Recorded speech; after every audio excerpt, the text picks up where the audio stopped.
Hello and welcome back to 365 Days with mxmtoon. I'm Maia, a singer, songwriter, video maker, Oakland native, and a magazine reader. I'm also a big fan of history. I love untold stories, gross facts, hidden secrets, anything weird, dark, and funky from the past. Each day I'm going to share a few of my favorite deep cuts with you, so let's take a look at today's stories. It's 365 with mxmtoon. New facts every day, so don't leave too soon. I'm gonna teach you stuff, no it won't be tough. Gonna go a year till you've had enough. It's 365 mxmtoon. Today, in 1923, the weekly magazine Time released its first issue. The man on the cover of the magazine was a man named Joseph G. Cannon. You probably don't recognize the name, but at the time, he was a Speaker of the House and a well-known American. The issue was mostly text, with only a few photographs. The philosophy of the magazine has stayed much the same for the first issue through the present day.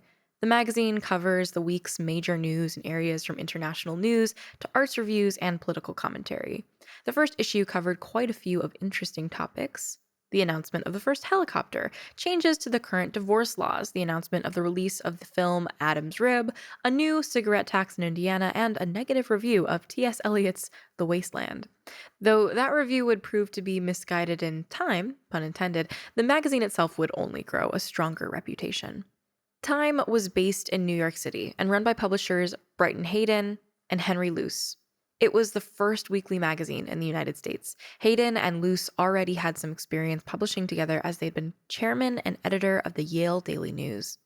Time wasn't always the name for the magazine, though. The first one they thought of was Facts. The idea was to have a short and snappy name that implied that the magazine was all about accurate news that was going on now, with brevity. The goal was that a busy man would be able to read the magazine in an hour and come out with a decent understanding of the momentary state of the world. While Facts does have a nice ring to it, especially in this age of the debate over the nature of facts themselves, the men decided that Time was a better fit and settled on the name the magazine still has today. The tagline was, "Take time, it's brief," emphasizing their goal of utilizing short spurts of time to read the concise magazine. Hayden and Luce made a great team because they had different working styles that complemented the other. Hayden was relaxed and thought that running the serious magazine should also be fun, and he was known for ribbing Luce for being more of a serious workhorse who kept the gears running. Hayden was responsible for making sure that Time covered entertaining topics as well as serious news, like political gossip and celebrities. The cover price of Time in the beginning was 15 cents per issue. In current dollars, that's $2.25, but the magazine today costs $5.99. It's hard to print magazines to keep up with the digital age, so the prices go up more than you'd expect. These days, Time is known for its distinctive red border, but that wasn't there when the magazine began. It was introduced in 1927, and in the years since, the magazine has only changed the border for 6 issues. The issue that came out the week after the September 11th attacks featured a black border for mourning, and 10 years after the September 11th attacks in 2011, the magazine used a silver border. In 2008, the Earth Day issue used a green border. Silver was used again in 2012 to commemorate Barack Obama as Person of the Year, and again in 2016 on the issue focused around the most influential photos of all time. Just last year, on June 15th, 2020, the magazine used red for the border, but had the border be made out of the names of young black men murdered by police.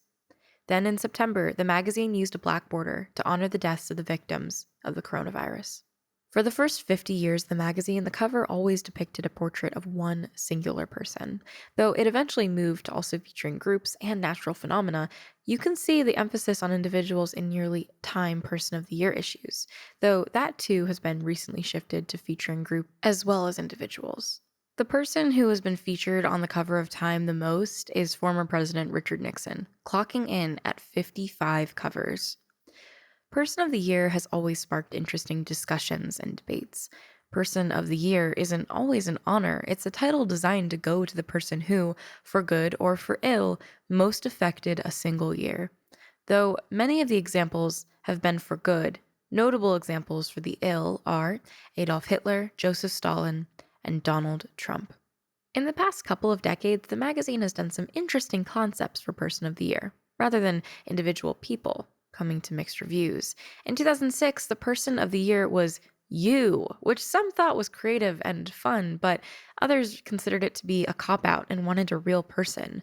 In 2017, they named the Silence Breakers, or the women of the Me Too movement who came forward with accusations against powerful men, as the People or Persons of the Year.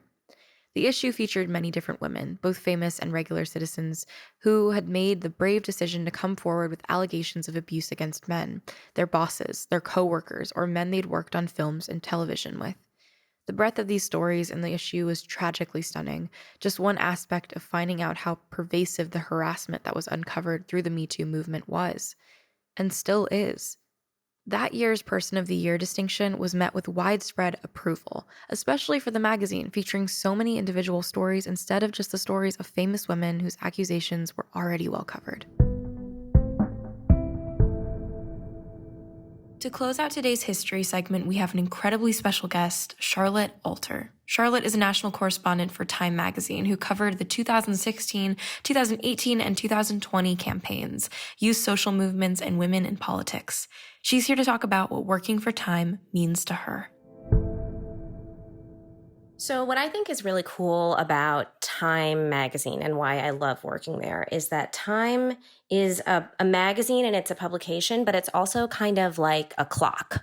And I say that because you can, if at various points in history, you can see what time it is, like what era it is, by looking at who's on the cover of Time magazine. So, if you see JFK on the cover of Time, we're in the early 1960s. If you see the moon landing on the cover of Time, we're in the late 1960s. And it's used this way in movies kind of as like a way to tell the point in history. But it also kind of is that in real life too. I mean, what's on the cover of Time is really illustrating sort of what moment we're in history right now. And that's why I think it's really exciting to work there and exciting to kind of be part of that discussion about what are the handful of things happening in the world right now that Time should be talking about. Now let's think about music. Today, in 2017, Khalid released his debut studio album, American Teen.